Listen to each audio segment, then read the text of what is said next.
여러분 안녕하세요. 오늘은 대한민국을 충격에 빠뜨렸던 전라남도 보성 바다 위에서 벌어진 잔혹한 살인사건, 보성 어부 살인사건을 이야기해 드리겠습니다. 2007년 8월 31일 전라남도 보성. 그날은 평범한 여름의 끝자락이었습니다. 대학 신입생 남녀 커플 한 쌍이 여행을 떠났습니다. 사진 찍는 걸 좋아했던 두 사람은 서로의 사진을 찍으며 들뜬 마음으로 선착장에 도착했죠. 그들의 마지막 모습은 CCTV에 남아 있습니다.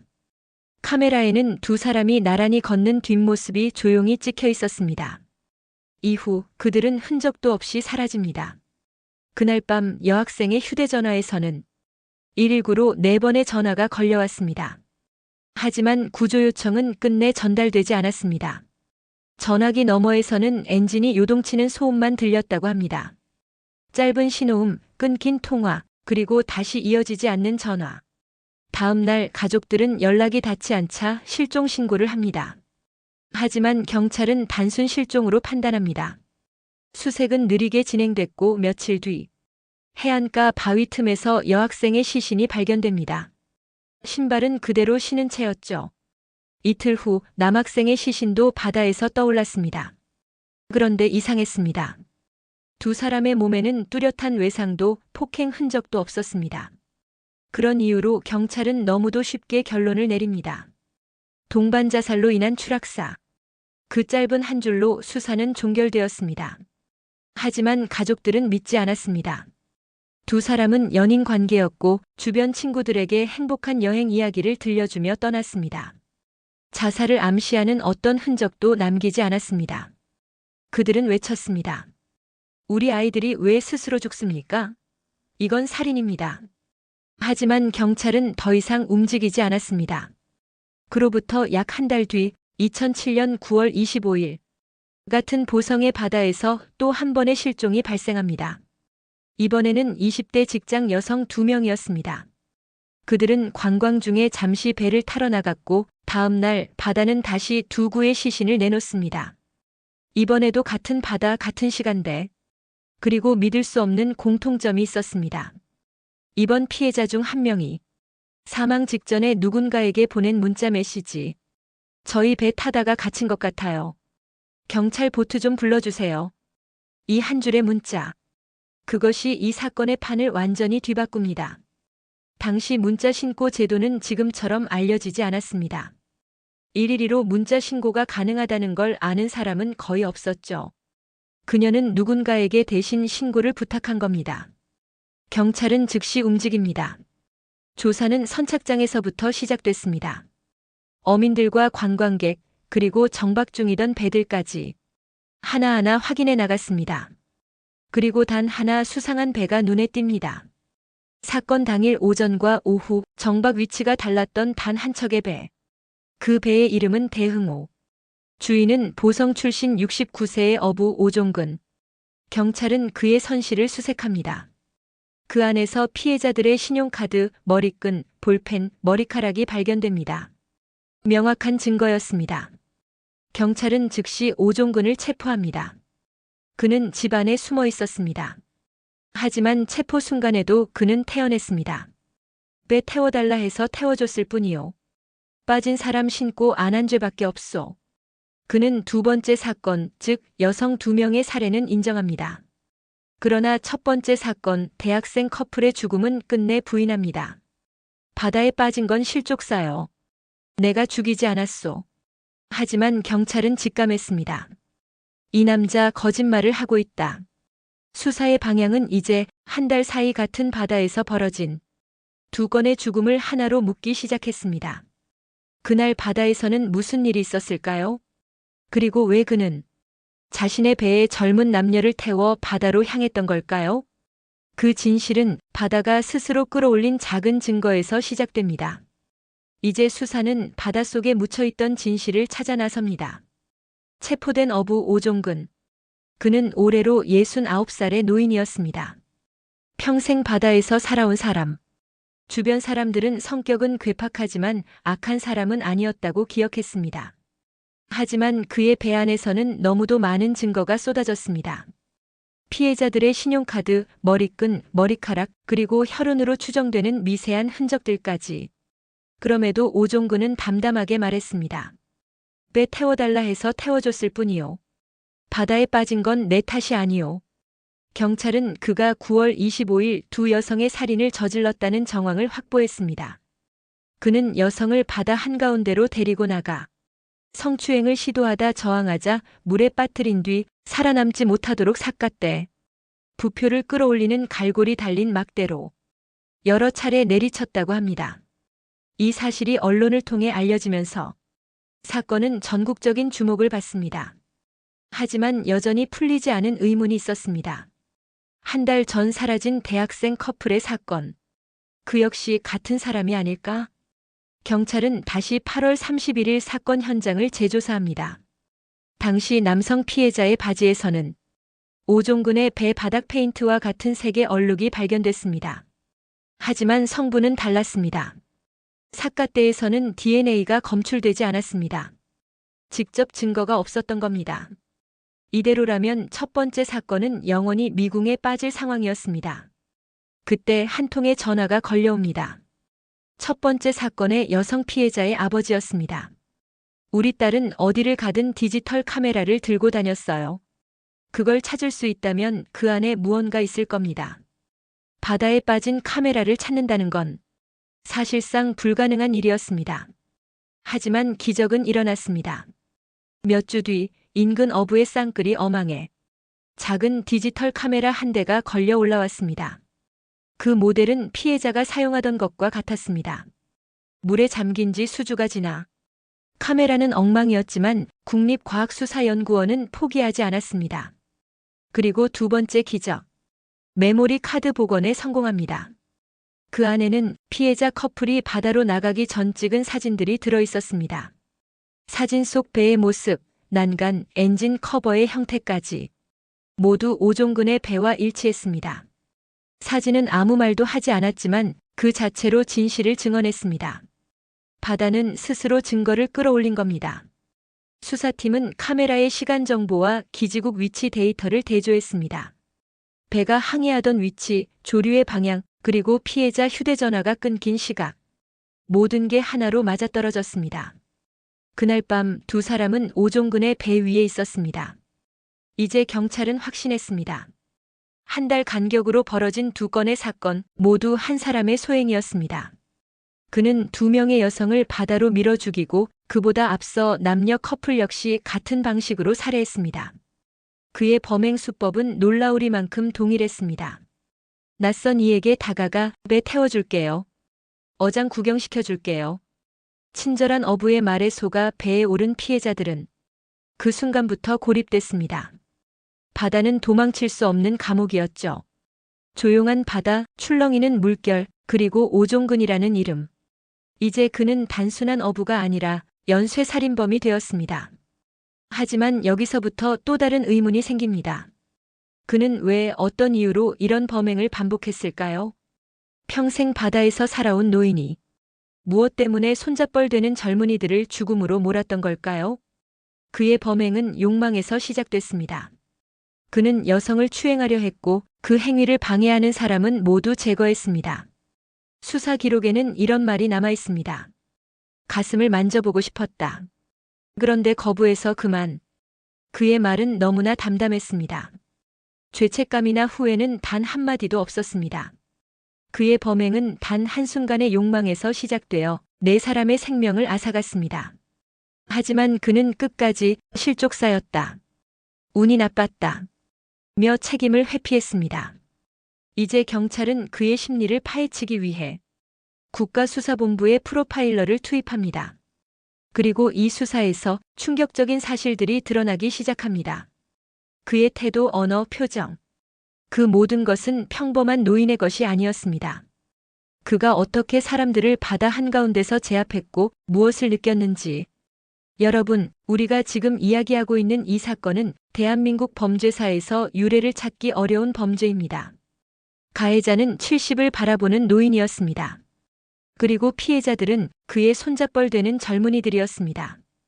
그날 2007년 8월 31일 오종근은 보성 선착장에서 대학생 커플을 만납니다. 그는 온화한 미소로 말을 걸었죠. 바다 구경 한번 시켜줄까? 어장 한번 보고 갈래요? 두 사람은 경계심 없이 배에 올랐습니다. 오종근은 수십 년을 바다에서 살아온 베테랑이었습니다. 그에게 작은 어선은 집과도 같았죠. 배가 바다 한가운데로 나가자 그는 여학생을 향해 눈길을 돌렸습니다. 수사 기록에 따르면 그는 여학생의 신체를 보고 성적 욕망을 느꼈다고 진술했습니다. 그리고 그 욕망은 곧 폭력으로 변했습니다. 남학생은 여학생의 옆에 앉아 있었습니다. 그는 방심한 틈을 타 남학생을 뒤에서 밀어 바다로 떨어뜨렸습니다. 갑작스러운 공격에 남학생은 비명을 지르며 물에 빠졌죠.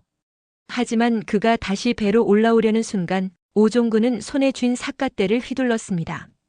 머리, 어깨, 팔, 다리. 그는 젖은 몸을 힘겹게 끌어올리려는 피해자를 수차례 내리치며 바다로 밀어냈습니다. 프로파일러 권일용 교수는 이 장면을 이렇게 분석했습니다. 파도 위의 작은 배는 균형을 잡기조차 어렵습니다. 건장한 청년도 일어나기 힘든 환경이죠. 그는 그 사실을 너무 잘 알고 있었습니다. 결국 남학생은 힘이 빠져 바닷속으로 사라집니다. 그때부터 오종근의 눈은 여학생을 향했습니다. 그는 그녀를 붙잡고 추행을 시도했습니다. 겁에 질린 그녀가 소리를 지르고 몸부림치자 오종근은 또다시 그녀를 바다로 밀어버립니다. 그리고 배로 다가오는 그녀에게 삿갓대를 휘둘렀습니다. 여학생은 바다 한가운데서 구조를 기다리며 마지막 힘으로 119에 전화를 걸었습니다. 그 통화 기록에 남은 것은 고막을 찢는 듯한 엔진 소음뿐이었습니다. 그렇게 첫 번째 살인은 끝이 났습니다. 그리고 한 달 뒤 그는 또다시 같은 방법으로 범행을 반복합니다. 2007년 9월 25일. 이번엔 20대 여성 2명이었습니다. 오종근은 바다 바람 쐬고 가자며 그들을 유인했습니다. 배는 천천히 외해로 향했습니다. 그는 먼저 한 여성을 선실 안에 가둡니다. 그리고 남은 한 명에게 접근하죠.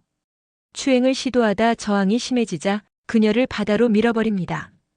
이어 선실 안의 여성에게 다가가 문을 열고 괜찮아, 그냥 놀자 라고 말하며 또다시 범행을 시도했습니다. 하지만 여성이 격렬히 저항하자 그는 함께 물에 빠졌고 혼자 먼저 올라와 살려달라 외치는 그녀를 삿갓대로 수차례 내려쳤습니다. 그는 절대 피해자 2명을 동시에 상대하지 않았습니다. 항상 한 명씩 분리해 제압했습니다. 철저히 계산된 움직임이었죠. 그 작은 배는 그의 손에 의해 출렁이는 감옥이 되었습니다. 그는 체격이 작고 왜소했지만 수십 년의 어부 생활로 단단한 팔과 어깨를 가지고 있었습니다. 무엇보다 그는 바다를 두려워하지 않았습니다. 그에게 바다는 공포가 아닌 익숙한 무대였습니다. 그의 동기는 단순했습니다. 욕망. 그리고 그것을 방해하는 자는 모두 제거. 하지만 그의 범행은 단순한 우발이 아니었습니다. 경찰은 그가 배를 정비하고 항해 루트를 조정하며 항상 외딴 해역을 택해 범행을 저질렀다는 걸 확인했습니다. 그는 도구와 환경을 이용해 완벽히 통제 가능한 살인 구조를 만든 겁니다. 조사실에서 그는 일관되게 태어냈습니다. 배를 공짜로 얻어 타려 한 놈들이 잘못이지. 그 여자가 단추를 제대로 잠그지 않았어. 그는 끝까지 피해자를 탓했습니다. 신문실에 들어온 프로파일러에게 그는 힘없는 척하며 떨리는 목소리로 말했습니다. 이렇게 약한 내가 어떻게 젊은이들을 해쳤겠습니까? 하지만 그건 연기였습니다. 권일용 교수는 말합니다. 문 밖에서 그를 지켜보던 경찰들은 알았습니다. 그는 조사실에 들어올 때까지만 해도 거만하고 뻔뻔하게 웃고 있었죠. 그는 사이코패스적 특징을 그대로 보여줬습니다. 죄책감이 없고 자신의 잘못을 결코 인정하지 않으며 모든 것을 남 탓으로 돌리는 태도. 그리고 피해자들의 고통을 말할 때조차 감정이 없었습니다. 그가 흘린 유일한 눈물은 이런 말과 함께였습니다. 나는 억울하다. 하지만 그 눈물은 반성의 눈물이 아니었습니다. 끝까지 자기 자신만을 불쌍히 여기는 눈물이었죠. 그의 가족들조차 그를 외면했습니다. 아내는 고향을 떠났고 아들은 충격을 견디지 못하고 스스로 목숨을 끊었습니다. 남은 딸은 기자에게 이렇게 말했습니다. 그 사람은 이제 우리 아버지가 아닙니다. 그런 짓을 한 사람과는 아무 상관도 없어요. 오종근은 완벽히 고립되었습니다. 그가 바다에서 피해자들을 고립시켰던 것처럼요. 하지만 이 모든 참혹한 진실에도 불구하고 그는 끝까지 자신이 살인자라는 사실을 인정하지 않았습니다. 그리고 이제 그에게 내려진 법의 심판이 시작됩니다. 여러분, 사람을 죽인 자는 어떤 결말을 맞이해야 할까요? 그의 죄를 심판하는 건 법일까요? 아니면 세월일까요? 2008년 보성 어부 살인 사건의 주범 오종근은 결국 4사람의 살해 혐의로 기소됩니다. 그는 69세의 고령에도 불구하고 검찰은 사형을 구형했습니다. 그의 죄는 너무나 명백했고 그가 보여준 태도는 어떤 참회도 없었습니다. 1심 재판부의 판결문에는 이런 문장이 적혀 있었습니다. 피고인은 젊고 고귀한 생명을 앗아가고도 아무렇지 않게 일상으로 돌아갔다. 개전에 정이 없으며 교화 가능성 또한 찾기 어렵다. 결국 법원은 사형을 선고합니다. 그는 대한민국 사법 역사상 보기 드문 70세에 가까운 고령 사형수가 되었습니다. 하지만 오종근은 곧바로 항소했습니다. 그의 주장은 단 하나였습니다. 사형은 인간의 존엄성을 침해한다. 그는 자신의 사건을 헌법재판소로 끌고 갑니다. 사형제는 위헌이다. 이 사건은 대한민국 사형제도의 존폐를 가를 중대한 시점이 됩니다. 1996년 이미 한 차례 합헌 결정이 있었지만 그로부터 13년이 흐른 지금 세상은 많이 달라져 있었습니다. 2009년 6월 11일 헌법재판소 공개변론. 사형제에 대한 찬반이 팽팽히 맞섰습니다. 생명은 국가가 빼앗을 수 없다. 하지만 극악무도한 범죄에는 사회로부터 영원히 격리하는 형벌이 필요하다. 결과는 5대4. 단 한 표 차이로 사형제는 다시 한번 합헌으로 남습니다. 그리고 오종근의 사형도 유지됩니다. 그는 대법원에 상고했지만 2010년 6월 대법원은 최종적으로 사형을 확정합니다. 주심 판사는 이렇게 말했습니다. 사형제가 존치 않은 한 그 범행에 상응하는 극형은 불가피하다. 그렇게 그는 광주교도소 1번 방에 수감됩니다. 그곳은 대한민국에서 가장 오래된 사형수 독방이었습니다. 시간은 흘러 언론의 관심은 점점 사라졌습니다. 하지만 그는 여전히 살아있었습니다. 나는 억울하다. 그놈들이 먼저 잘못했다. 그는 끝까지 자신의 죄를 인정하지 않았습니다. 그의 가족들은 그를 버렸습니다. 큰아들은 사건의 충격을 이기지 못하고 스스로 목숨을 끊었습니다. 아내는 고향을 떠나 딸의 집으로 갔고 남은 자녀들은 그 사람은 이제 우리 아버지가 아닙니다. 라고 말하며 면회를 거부했습니다. 그는 감옥에서 철저히 고립된 채 살아갔습니다. 면회 온 사람은 기자 한 명뿐이었습니다. 그의 마지막 몇 년은 병으로 몸이 쇠약해져가는 과정이었습니다. 하지만 교도소 기록에 따르면 그는 끝까지 사형 집행을 두려워하지 않았다고 합니다. 그저 언제 나를 데려가냐? 라고 담담히 말했을 뿐이었죠. 결국 형은 집행되지 않았습니다. 그는 복역 17년째 2024년 7월 30일 지병으로 사망합니다. 향년 86세. 그의 죽음은 1년 가까이 외부에 알려지지 않았습니다. 2025년 6월 29일 뒤늦게 언론을 통해 공개되었습니다. 오종근은 죽는 날까지 반성하지 않았습니다. 마지막 진술에서도 그는 이렇게 말했습니다. 운이 나빴던 거요. 그냥 걔네들이 내 눈에 띈 게 잘못이었지. 여러분, 사이코패스의 특징은 뭘까요?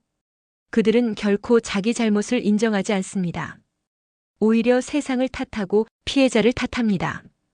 그리고 끝내 스스로를 불쌍하게 여깁니다. 그의 죽음은 법의 심판이 아닌 시간의 심판이었습니다. 하지만 4명의 젊은 생명은 돌아오지 않았습니다.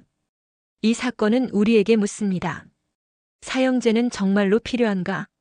그리고 인간의 잔혹함은 나이와 상관이 있는가?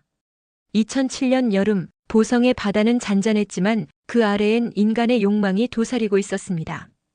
그 바다는 증거를 삼켰지만 결국 진실을 끌어올렸습니다. 디지털 카메라 한 대, 그리고 문자 한 줄이 밝혀낸 진실. 그 덕분에 4명의 억울한 죽음은 세상에 잊히지 않았습니다. 우리는 그날을 잊지 말아야 합니다. 낯선 사람의 호해, 그리고 익숙한 바닷속의 위험을